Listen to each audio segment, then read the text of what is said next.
80% जो मेरे पेशेंट्स हैं they are players, and players से डील करना is very difficult but it's also very easy, because आपका गोल और उनका गोल एक ही होता है कि उनको गेम में आपने वापस डालना है इंजरी के बाद, और उन्होंने गेम में वापस जाना है इंजरी के बाद।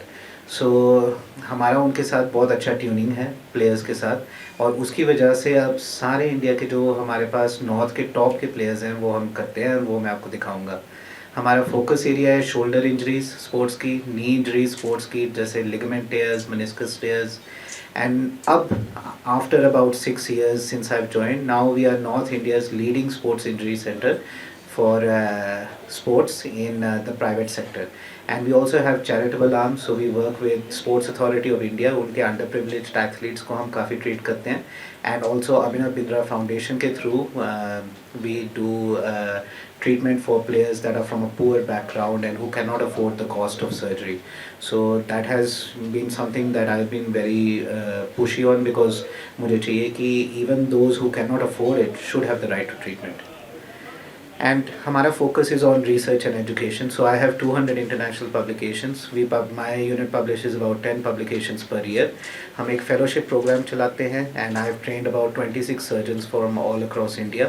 हमारा एक observership program है जहाँ पे हमारे पास 1-2 हफ्ते के लिए लोग throughout India से आते हैं, and through this I've made many friends. And अब almost हर एक state India में हमारा एक फेलो है जो जिसका घर मेरा घर है और मेरा घर उनका घर है।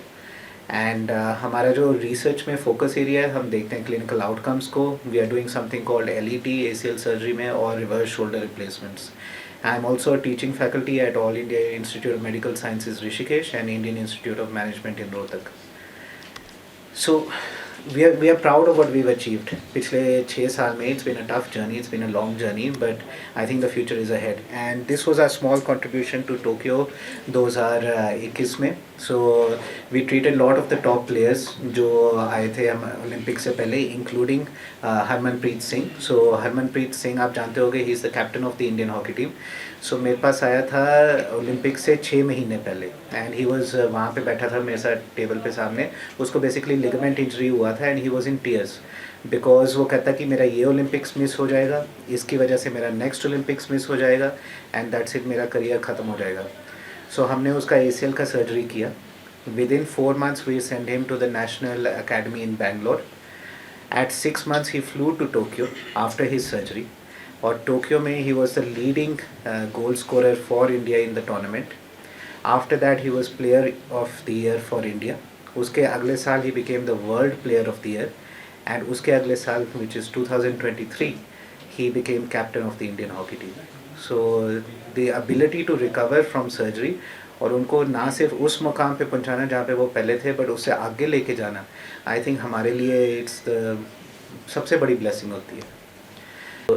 We hope कि कश्मीर में स्पोर्ट्स बढ़े, and we hope that more and more youth of Kashmir start doing sports, because जैसे जैसे स्पोर्ट्स बढ़ेगा वैसे वैसे enthusiasm बढ़ता है, वैसे वैसे more and more people start playing it. और उसका एक साइड इफ़ेक्ट और अनफॉर्चुनेट साइड इफ़ेक्ट है कि उनकी इंजरीज होती हैं, but the purpose of this press conference is to educate you कि चाहे उनको इंजरी होए, दैट डजंट मीन उनका करियर वहाँ ख़त्म हो जाना चाहिए। वो इंजरी का इलाज होता है, वो इंजरी का इलाज हमारे पास होता है, and we are able to get them back to their game, get them back to their sport, and return them to their journey of their sporting career.